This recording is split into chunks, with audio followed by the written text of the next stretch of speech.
Hi, in this video we'll be showing you how to assemble this side table. This piece features Walker Edison's easy assembly technology, which means fewer parts, less frustration, and no additional tools required.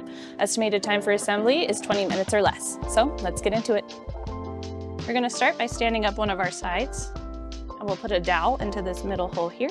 And then we'll take our next side and we'll line these two holes up. And then we'll take one of our bolts and we'll put our lock washer on first and our flat washer on next. And then we'll screw this into our top and bottom holes on these sides. And make sure that you put the bolt in so that it goes into the side that doesn't have the threads through the side that does.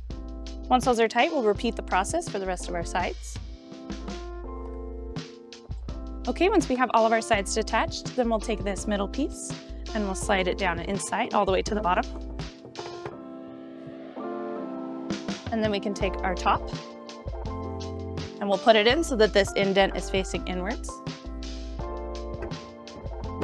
Like that, and then we're all done. We hope this video was helpful for you in assembling your new side table. For more guides, tips, and tricks, head on over to walkeredison.com.